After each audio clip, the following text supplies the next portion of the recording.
Actually traffic jam বাড়া বা কমা এটা শুধু পুলিশের উপরে নির্ভর করে না। পুলিশের সদস্যগণ ট্রাফিক ম্যানেজমেন্ট করে। যেমন ধরেন পূর্বাচল ৩০০ ফিট এক্সপ্রেসওয়ে, ওই এক্সপ্রেসওয়েটা এমনভাবে কনস্ট্রাকশন করা হয়েছে ওখানে কিন্তু কোনো সিগন্যাল নেই, কোনো সিগন্যালে গাড়ি দাঁড়িয়ে থাকতে হয় না। আমাদের ট্রাফিক পুলিশ ওখানে মূলত মোটরযান আইনে যারা ভঙ্গ করে তাদের বিরুদ্ধে মামলা করে, যেমন ওভার স্পিডিং বা উল্টা রাস্তায় আসা বা ফিটনেস লাইসেন্স না থাকা। একইভাবে হাতির ঝিল যেটা তৈরি হয়েছে চক্রাকার, এখানেও কিন্তু কোনো সিগন্যাল নেই, ওয়ান ওয়ে, এখানেও কিন্তু নর্মালি কোনো জ্যাম নেই, আমাদের পুলিশ শুধু ওখানে এনফোর্স করে। একইভাবে আপনারা দেখবেন যে উত্তরা থেকে বনানী স্টাফ রোড বা রেলওয়ে ওভারপাস পর্যন্ত রেল ওভার ব্রিজের উপরে রেলওয়ে ওভারপাস বানানো হয়েছে বনানীতে। এরপর এয়ারপোর্ট গোলচত্বর এলাকায় একটা এয়ারপোর্ট ওভারপাস বানানো হয়েছে। জসিমউদ্দিন রোড ক্রসিং একটা ওভারপাস বানানো হয়েছে। এরপরে বিএনএস সহ টঙ্গী দিকে ওভারপাস বানানো হয়েছে। ওভারপাস বা রোডকে এমনভাবে ইঞ্জিনিয়ারিং করা হয়েছে তার ফলে ট্রাফিক জ্যামগুলা নেই। অন্যান্য রোডগুলোতেও এরকম ইঞ্জিনিয়ারিং প্রয়োজন। এই ইঞ্জিনিয়ারিং প্রয়োজনের জন্য আমাদের সরকারের সংশ্লিষ্ট সংস্থাগুলা বর্তমানে আমাদের সাথে কোঅর্ডিনেশন করে কাজ করছে বিধায় এটাকে আমরা যানজট মুক্ত করতে পেরেছি। কিন্তু আমরা রিসেন্টলি ট্রাফিক পুলিশে আরো 4টা পর্বের কাজ শুরু করছি। একটা হলো যে ট্রাফিকের অটোমেশন বা logistics equipment, software, hardware, equipment, logistic ইত্যাদি দিয়ে ট্রাফিককে আমরা ডিএমপি ট্রাফিককে আমরা ডেভেলপ করতেছি। এরপর আরেকটা চ্যাপ্টার হলো যে সরকারের প্রায় 25টা সংস্থা ট্রাফিক জ্যাম কমানোর জন্য কাজ করছে। এর মধ্যে 10-12টা সংস্থা directly, 2 city corporation, Raju, BRTC, BRTA বা রোডস অ্যান্ড হাইওয়েজ, টিসিএ সরকার ট্রাফিক জ্যাম কমানোর জন্য ডাইরেক্টলি কাজ করে। অন্যদিকে আরো কিছু সংস্থা আছে যেগুলো ট্রাফিক জ্যামে ভূমিকা পালন করে, যেমন রাস্তা খোরাখুরি করে বিভিন্ন সার্ভিস কেবল স্থাপন, এটা ডিপিডিসি, ডেসকো, ডেসা, তিতাস, ওয়াসা, এমআরটির কাজগুলো আমরা যোগাযোগ করতেছি। তারাও এগিয়ে আসছে সমন্বয় করার জন্য। রাস্তার খোরাখুরি কাজটা কন্ট্রোলে আসলে ট্রাফিক জ্যামটা কমে যাবে। আর যারা ডাইরেক্টলি কাজ করে 2 সিটি কর্পোরেশন সহ রাজু বা 2 রোডস অ্যান্ড হাইওয়েজ অথবা বিআরটিএ অথবা অন্যান্য যারা আছে তাদের সাথে আমরা কোঅর্ডিনেশন করে তাদের মাধ্যমে রোড ইঞ্জিনিয়ারিং অনেকগুলো ডেভেলপ করা হয়েছে। বলা যায় যে ওই সংস্থাগুলোর রোল এখন আগের চেয়ে ভালো হয়েছে। এর ফলে ট্রাফিক কমানোর জন্য 80 থেকে 85% কাজ ওই সংস্থাগুলোর, তারাও তাদের রোলটা ভালোভাবে পালন করতেছে। আমরাও আমাদের রোলটা ভালোভাবে পালন করতেছি, অন্যান্য সংস্থাও পালন করতেছে। তবে আমাদের ট্রাফিকের কোঅর্ডিনেশনটা ওইসব সংস্থাকে দিয়ে আমরা নিজেরও এগিয়ে গিয়েছি। কোঅর্ডিনেশন করে আমরা ভালো কাজ করা ট্রাফিক জ্যাম কমানোর কাজে আমরা উৎসাহী হয়েছি।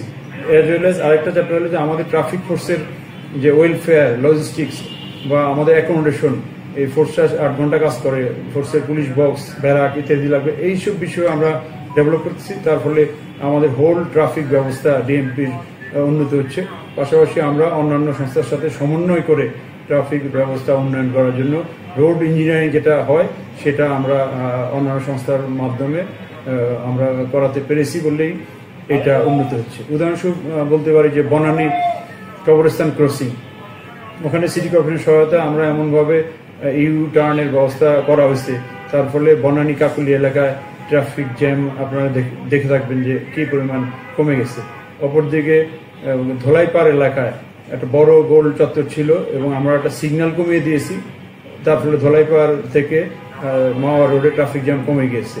অন্যান্য সব জায়গায় আমরা সিগন্যালগুলা কিছু মডিফিকেশন করে, যেখানে 4টা সিগন্যাল ছিল কমিয়ে আমরা 3টাতে আনতেছি, যেখানে 3টা আছে 2টা আনতেছি। তাই অনেকে মালামাল রাখতো, এগুলো কন্ট্রোল করে আমরা আমাদের ম্যাজিস্ট্রেট, সিটি কর্পোরেশন ম্যাজিস্ট্রেট এগুলো উচ্ছেদ করে আমরা ট্রাফিক জ্যাম কমাতে পারতেছি। হকারও কন্ট্রোল করতেছি, ফুটপাতে মালামাল রাখা কন্ট্রোল করতেছি। অ্যাজ ওয়েল এজ 95% রিক্সাকে কিন্তু আমরা মেইন রোডে আসতে দিচ্ছি না। আমরা যদি ভূমিকা না রাখতাম মেইন রোডগুলোতে, বাস রুটগুলোতে 100% রিক্সা চলে আসছে। আমাদের প্রচেষ্টা কমপক্ষে মানে 95 ভাগ রিক্সা এই মেইন রোডে আসতেছে না। তার ফলে কিন্তু মেইন রোড সহ ঢাকা শহর চালু আছে, ট্রাফিক ব্যবস্থা উন্নত করতে পারতেছি। আমাদের তো নর্মালি এখানে জনসংখ্যা থাকার কথা 25-30 লক্ষ, ঢাকা শহরে আছে 2 কোটির উপরে। নর্মালি যানবাহন স্বাভাবিকভাবে থাকার কথা হয়তো সে একটা ফিগার, তার চেয়ে 6-7 গুণ যানবাহন আছে। আমাদের সরকারি বিভিন্ন সংস্থা কাজ করতেছে, ব্যাটারিজাত রিক্সা কন্ট্রোলের জন্য নীতিমালা করতেছে। নীতিমালায় তাদেরকে ট্রেনিং দেওয়া হবে, তাদেরকে লাইসেন্স দেওয়া হবে, ফিটনেস দেওয়া হবে, তারপরে নির্দিষ্ট ফিডার রুটে নির্দিষ্ট সংখ্যক চালার অনুমতি দেওয়া হবে। তার ফলে এই রিক্সা কন্ট্রোল হলে উন্নত হবে। প্লাস সরকারও বিভিন্ন রাস্তা উন্নয়ন করতেছে। এই উন্নয়ন কাজগুলো হয়ে গেলে, বিশেষ করে এলিভেটেড এক্সপ্রেসওয়ের বাকি 2টা অংশ complete, Dhaka bypass road, Dhaka inner road, metro রেলের বাকি লাইনগুলা, প্লাস ইন্টারনালি অনেক road modification, as well as বিভিন্ন ক্রসিংয়ে আপনার ওভারপাস, যেমন বনানী স্টপ রোডে রেলওয়ে ওভারপাস বা জসিমউদ্দিন ক্রসিংয়ে ওভারপাস, এরকম বিজয় সরণি বা যেসব জায়গায় সিগন্যাল বেশি সেসব জায়গায় কিছু ওভারপাস বা রাইট ওভারপাস অথবা ইউটার্ন ইত্যাদি ব্যবস্থা সরকার বিবেচনাধীন আছে। ঢাকা শহরে বসবাসকারী সকল নাগরিক, এই 2 কোটির উপরে নাগরিক, প্রত্যেকের ভূমিকা আছে। ভূমিকা বলতে পথচারী পারাপার যাতে জেব্রা ক্রসিং বা ফুট ওভার ব্রিজ দিয়ে হয়, এইটা সবাইকে এনশিওর করতে হয়। পথচারীর কারণেও কিন্তু রাস্তায় জ্যাম হয়, অর্থাৎ একটা রাস্তায় সে যদি জেব্রা ক্রসিং দিয়ে পার না হয়, 50 জন 50 জায়গা দিয়ে পার হয়, তাহলে 50 বার গাড়িটা মানে স্লো হয়ে যায়। কিন্তু এক জায়গা দিয়ে পার হলে একবার স্লো হয়।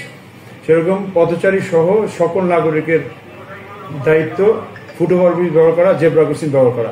নাগরিকদের এইটাও দায়িত্ব তারা উল্টা পথে কোনো গাড়ি না নিয়ে আসা।